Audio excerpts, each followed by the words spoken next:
जिसे सत्ता ने सजा दिलवाई उसे न्याय ने फिर से भेज दिया विधानसभा।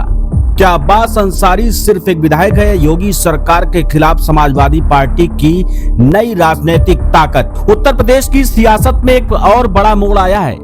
मुख्तार अंसारी के बेटे और मऊ से सपा विधायक अब्बास अंसारी की विधानसभा सदस्यता इलाहाबाद हाईकोर्ट के फैसले के बाद बहाल कर दी गई है। दरअसल अब्बास अंसारी को एक हेट स्पीच मामले में 3 साल की सजा सुनाई गई थी और निचली अदालत के इस फैसले के आधार पर उनकी सदस्यता समाप्त कर दी गई थी।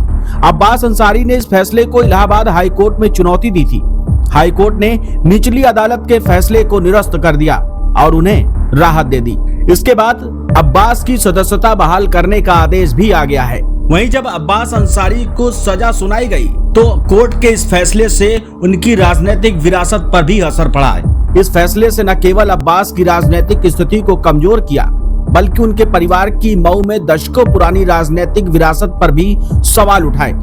अब्बास अंसारी मऊ जिले से सुहेल देव भारतीय समाज पार्टी सुबह सपा के टिकट पर विधायक चुने गए थे। उनके पिता मुख्तार अंसारी जो एक पूर्व सांसद और 5 बार के विधायक रह चुके हैं। अब्बास अपने पिता की राजनीतिक विरासत को आगे बढ़ाते हुए मऊ में सक्रिय रूप से राजनीति कर रहे हैं। हालांकि उनके खिलाफ भी कई आपराधिक मामले दर्ज हैं, जिनमें हेट स्पीच का ये मामला सबसे चर्चित रहा। मऊ जिले में अंसारी परिवार का राजनीतिक प्रभाव लंबे समय से रहा है।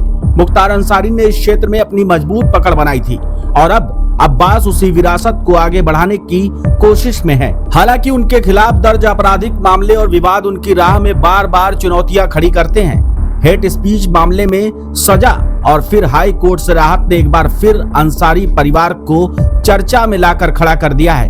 अब्बास अंसारी की सदस्यता बहाल होने से मऊ की राजनीति में एक नया मोड़ भी आ सकता है। वहीं इस फैसले पर समाजवादी पार्टी प्रमुख अखिलेश यादव ने योगी सरकार पर सीधा वार किया है। उनका कहना है कि ये पूरा मामला राजनीतिक साजिश था, विपक्ष की आवाज को दबाने और डराने की कोशिश थी। तो सवाल ये उठना भी लाजमी है, क्या अब्बास अंसारी को टारगेट किया गया? क्या मऊ सीट से लौटे अब्बास बीजेपी के लिए एक सियासी सिरदर्द साबित होंगे? और क्या ये मामला सिर्फ एक विधायक तक सीमित है या इसमें लोकतंत्र के दमन की झलक है? पूरा सच आपको तय करना है। अब्बास अंसारी की सदस्यता जानबूझ करके ली है, सरकार ने जानबूझ करके ली है। और अगर इन्हीं स्टेटमेंट्स पे किसी की सदस्यता ली जा सकती है तो इसके सरकार के बैठे हुए लोग क्या बोल रहे हैं?